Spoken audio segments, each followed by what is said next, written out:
Goedenavond, een overzicht van het Zeeuwse nieuws. Het is zondag 2 augustus.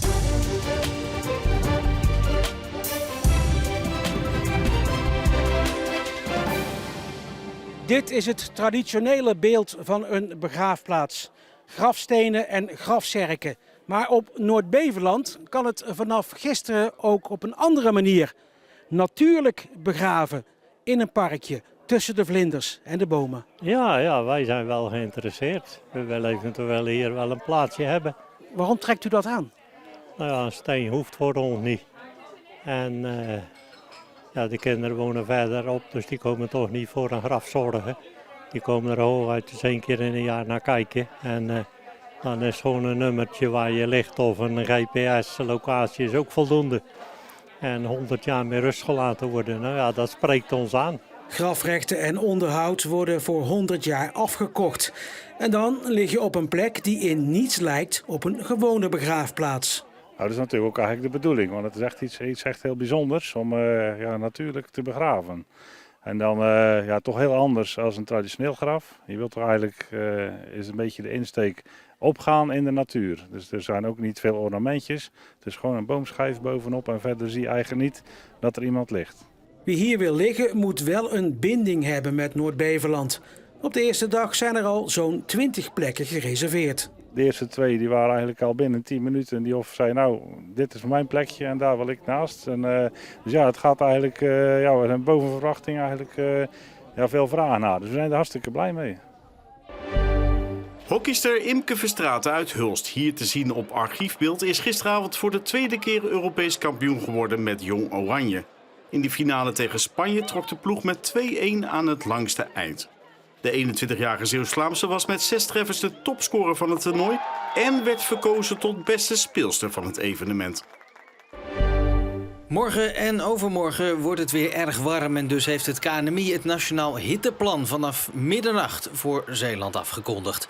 Het is dan belangrijk om extra aandacht te hebben voor kwetsbare mensen zoals ouderen, mensen met een chronische aandoening en jonge kinderen. En daarnaast is het advies aan iedereen om voldoende te drinken en verkoeling op te zoeken.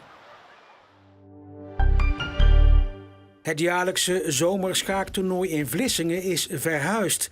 Na 27 edities HZ wordt er nu gespeeld in de gymzaal van het Scheldemond College.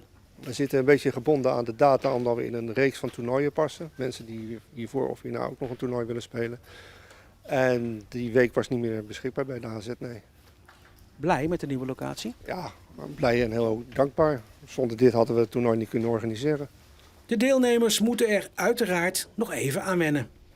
Ja, goed. We hebben voldoende ruimte aan de borden.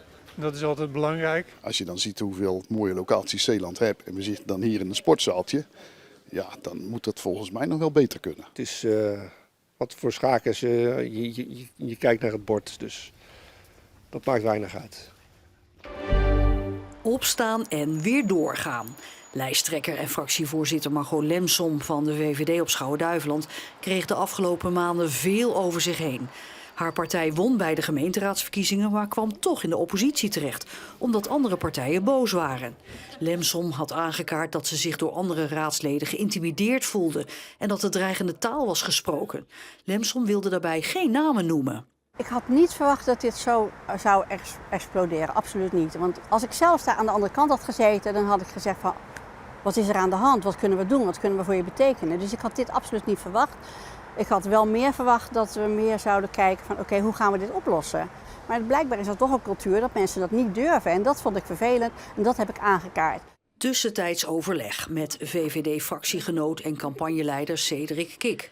We zijn een beetje vooroverleg aan het doen voor de fractievergadering. We zijn normaal gesproken bij de man of 10.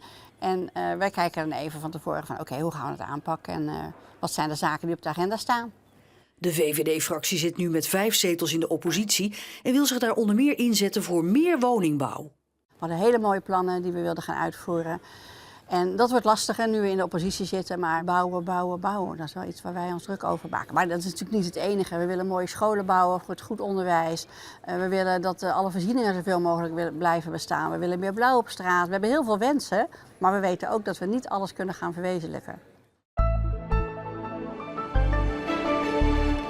Het was vandaag zonnig, met hier en daar wel wat hoge bewolking, maar de zon die had duidelijk de hoofdrol.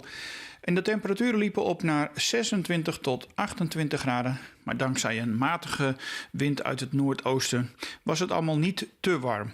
Morgen blijft het ook zonnig en we krijgen tropische omstandigheden, want de temperaturen stijgen naar 31 tot 34 graden.